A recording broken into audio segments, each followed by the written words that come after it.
अस्सलाम वालेकुम, खुशामदीद and welcome to animalia.pk। मैं हूं आपका वेट डॉक्टर फुरकान। आज फिर हम 7 सवालात के जवाब देखने वाले हैं। चलिए अपनी वीडियो की तरफ चलते हैं। फर्स्ट क्वेश्चन है, डॉक्टर डॉग के कान भरे हैं लेकिन एक कान खरा है और दूसरा बिल्कुल फ्लैप है, काइंडली कोई इश्यू बताएं। इसका एज 10 मंथ। अगर आपका डॉग 10 महीने का हो चुका और आपके डॉग के एक कान खड़ा है और एक नहीं खड़ा तो प्लीज़ अपने डॉक्टर के पास जाएं और ईयर जो टेपिंग होती है वो करवाएं, उससे ही आपका पेट बेहतर हो सकता है।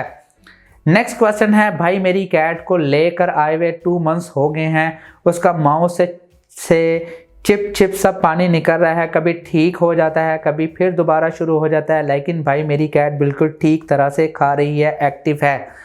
देखें, अगर चिप चिप हो रही है तो आप अपने पेट के दांतों को, उसके गम्स को चेक करें। अल्लाह ना करे कि वहाँ पर कोई इशू आ गया, क्योंकि अगर पानी निकल रहा है तो हो सकता है कि गम्स में या दांतों में कोई इशू हो जिसकी वजह से उसको दर्द हो रहा हो। दूसरा, आप अपने पेट को नरम ग़िज़ाएँ दें। देखें, अपने पेट को ऑब्ज़र्व करें कि आपके पेट को कोई ड्राई फूड देने से, कोई सख्त चीज़ देने से ऐसा तो नहीं हो रहा। अगर हो रहा है तो आप अपने डॉक्टर से रजू करें, इसको नरम ग़िज़ाएँ दें। नेक्स्ट क्वेश्चन है, मेरी किटन के दांत नहीं है तो क्या खिलाएं कि स्ट्रॉन्ग हो जाए, प्लीज़ रिप्लाई। दांत नहीं है ऐसा तो हो ही नहीं सकता कि दांत नहीं है, क्योंकि टीथ फॉलिंग तो होती है लेकिन आराम आराम से होती है। जैसे कि डिसीडियस चीज़, जैसे कि दूध के दांत 3 से 6 महीने के दौरान गिर जाते हैं, उसके बाद परमानेंट टीथ आ जाते हैं।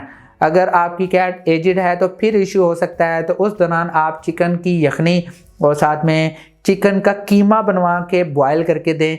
मैं रेशे इसलिए नहीं कह रहा क्योंकि रेशे अक्सर का दांतों में फंस जाते हैं, कीमा नहीं फंसता, कीमा इजीली वो खा सकती है। इसके अलावा आप जेली फूड दे सकते हैं, मल्टीपल टाइम दें फूड और थोड़ा थोड़ा करके दीजिएगा, ताकि जो एजेड कैट्स होती हैं उनका जो डाइजेस्टिव सिस्टम होता है इतना अच्छा नहीं होता। अगर वो एक साथ ज़्यादा सारा खा लें तो आपकी कैट में इशू आ सकता है।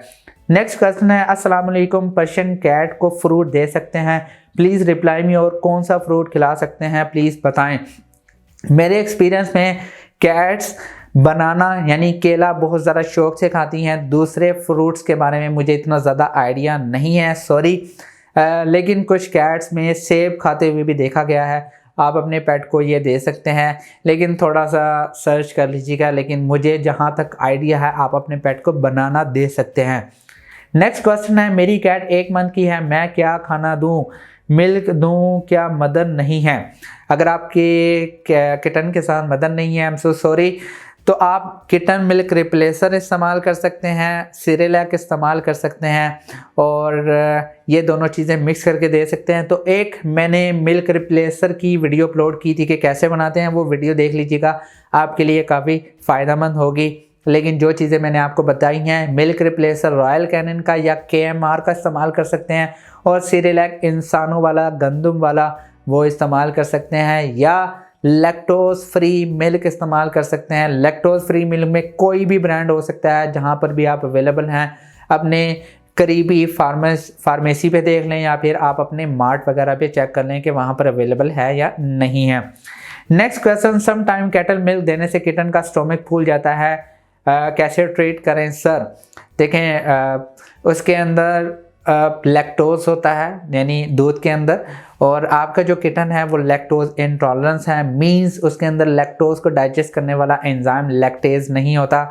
जब आप उसको मिल्क देते हैं कैटल का तो उसकी वजह से वो उसको डाइजेस्ट नहीं हो पाता, डाइजेस्ट नहीं होता तो उसकी वजह से जो उसका पेट है वो फूल जाता है, ब्लॉटिंग हो जाती है। तो ये लाइफ थ्रेटनिंग कंडीशन हो सकती है अगर आपका किटन बहुत ज़्यादा दूध पी ले। तो प्लीज़ अपने के किटन से अवॉइड करवाएं कोई भी दूध, बस बेशक वो बफलो का है या फिर काऊ का है, तो प्लीज़ इस्तेमाल ना करवाया करें। नेक्स्ट क्वेश्चन है, अस्सलाम वालेकुम डॉक्टर साहब, बिल्ली के बाल अगर अंदर चला जाए तो कोई मसला तो नहीं है। आई डोंट थिंक सो कि कोई इशू हो सकता है। मेरे अपनी फैमिली मेम्बर एक हैं, उनको सांस का इशू था। इवन जब उनको सांस का इशू था तो उस टाइम कैट्स नहीं थी। जब कैट्स लेकर आए हैं तो वो बिल्कुल ठीक हो गई थी। और अगर किसी को अस्थमा का इस तरह का कोई इशू है तो हो सकता है कि ऐसा कोई प्रॉब्लम हो, लेकिन मेरे एक्सपीरियंस में ऐसा कोई इशू नहीं हो सकता। लेकिन इसके बारे में आपके ह्यूमन फिजिशियन बहुत अच्छा गाइड कर सकते हैं, क्योंकि बिल्लियों की वजह से ऐसी कोई इंसानों में बीमारी नहीं ट्रांसफ़र होती, सिवाय फीमेल जो प्रेग्नेंट होती हैं उनको। मैंने एक वीडियो अपलोड की थी, लिंक में दे दूंगा, वो वीडियो देख लीजिएगा। मैं उम्मीद करता हूं कि आपको सारे के सारे क्वेश्चन के सवालात काफ़ी वजाहत के साथ मिल गए होंगे। अगर आपका कोई क्वेश्चन है तो प्लीज़ कमेंट में पूछते जाइए और अपने जवाबात लेते जाइए। मैं उम्मीद करता हूँ कि वीडियो पसंद आई होगी। अगर पसंद आई है तो प्लीज़ लाइक कीजिए, शेयर कीजिए और प्लीज़ इस चैनल को ज़रूर सब्सक्राइब कीजिएगा। इंशाल्लाह नेक्स्ट वीडियो में मिलते हैं। खुदा हाफिज़।